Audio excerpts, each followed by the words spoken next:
Good morning. Today it's quite windy. It was very windy overnight. It's going to be very windy sort of late morning into the afternoon. It's cold, and this afternoon we're going to get heavy rain. So I've come out early with the dog walkers. So yes, it's cold, we can wrap up. Windy, so we can have our windproofs on and a hat, and we're not going to get wet. So if all of those three things were heading towards us, we'd have to think about hunkering down, whether that's getting off trail into accommodation, pitching the tent up just before it rains and getting inside that and having a short day, whatever. And that leads me to today's topic of mindset and planning and preparation. Now, the British military have a saying: proper planning and preparation prevents a piss poor performance. They also have a saying that no matter how much planning you do, when the first shot is fired, all that planning goes to naught. And what that leaves us with is experience. Knowing what to do, when to do it at the right time, and how to back off if we need to back off. Self-awareness. Again, we've got the elephant and the rider. Get the elephant to have the experience, and the rider will make decisions about what to do. For your experience, my experience, our rider will make the correct decision on that muddy bit again to keep us safe.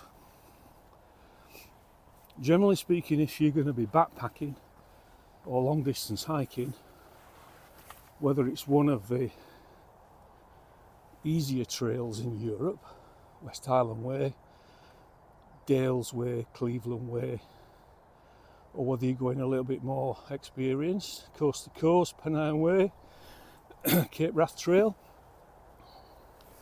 depending on your experience and what you want to get out of it, you do need to prepare. If you don't prepare, you're going to suffer. You're going to suffer on trail. And we obviously need to prepare the body. From my experience, it takes about 3 weeks for the body to get into the swing of things. Carrying a bag, the routine of camp life, doing the miles, doing the ups and the downs, dealing with the weather conditions and the environment. Takes about 3 weeks to tune the body in. And you can mentally feel that after 3 weeks. You can feel it. You can feel your body has changed. Your legs have got fitter, they've slimmed down, you've lost some weight, and the mind is tuned in. It's happy to be where you are, doing what you're doing. So I'm going to continue this in a few minutes. So we're off the road now. So let's just assume that we're going to be doing a 100-mile walk. Not too difficult.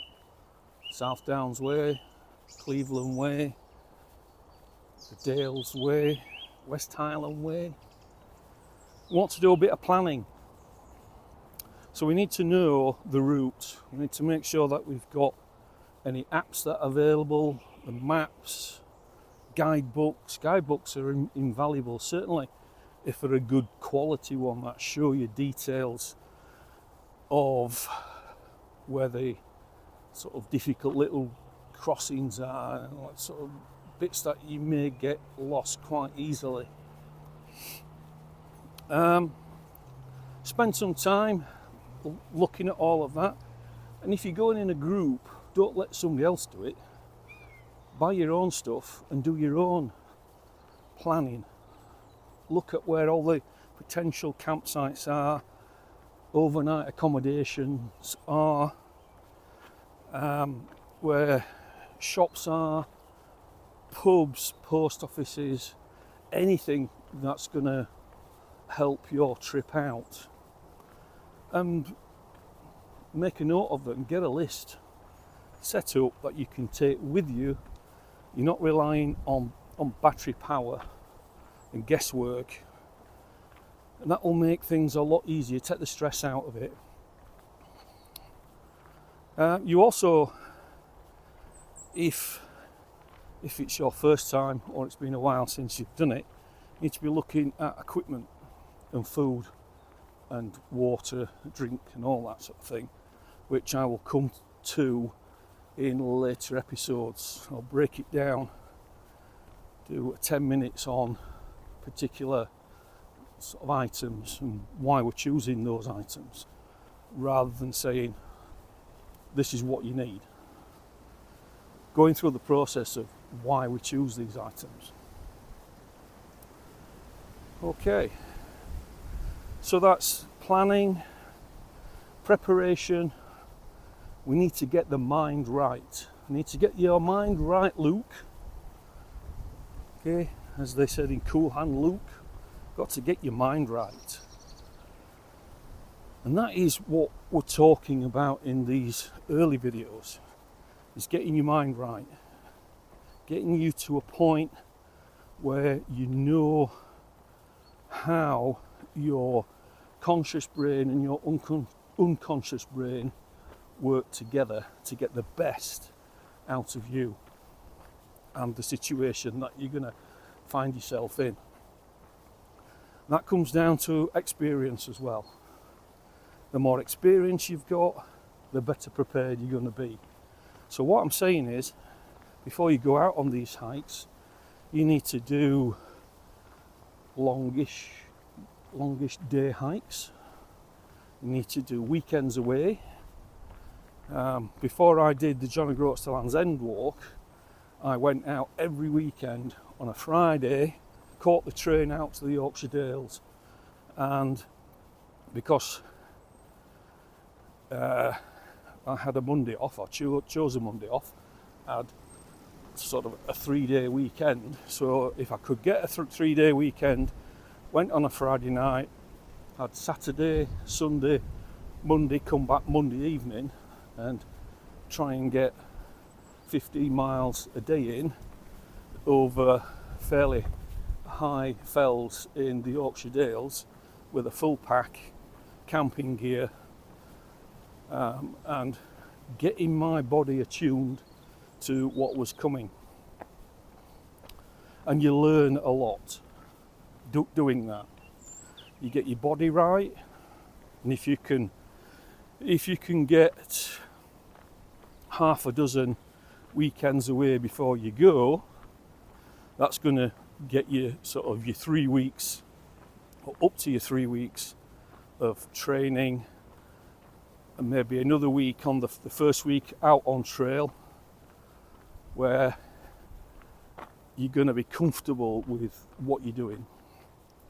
If it's a longer trail, let's say the Pennine Way or the Coast to Coast, by the end of the first week, you're going to be in the swing of it.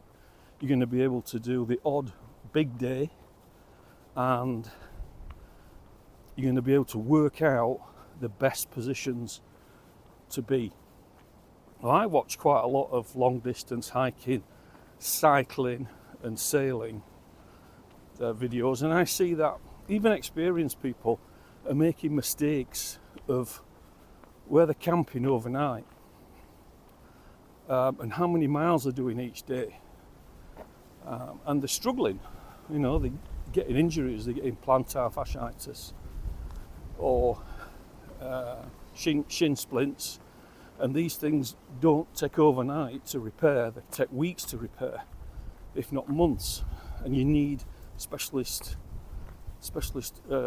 treatments to get them so that you can carry on.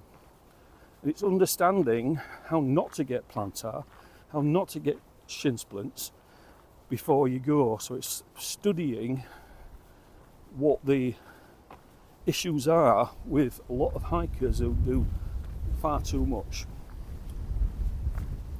Okay, I've got stranger danger coming. I'll continue in a second. So it's all about training the mind and the body for the rigours, because it's not easy. It's hard. It's hard work, physical work. Mentally it's difficult. You may find yourself in a situation where you just want to jack it all in and go home because today's been hard. You've been cold, wet and miserable. But you just need to keep pushing through. Tomorrow is a different day. Tomorrow is likely to be better. If it's not better, then you need to make decisions to make it better, to get out of that bad weather, to make sure you've got enough water, got enough food to get you through the next day before you can get some resupply. Oh, that wind's picking up. So it's all about training the body and training the mind. Okay, we'll continue this in the next episode. Happy hiking!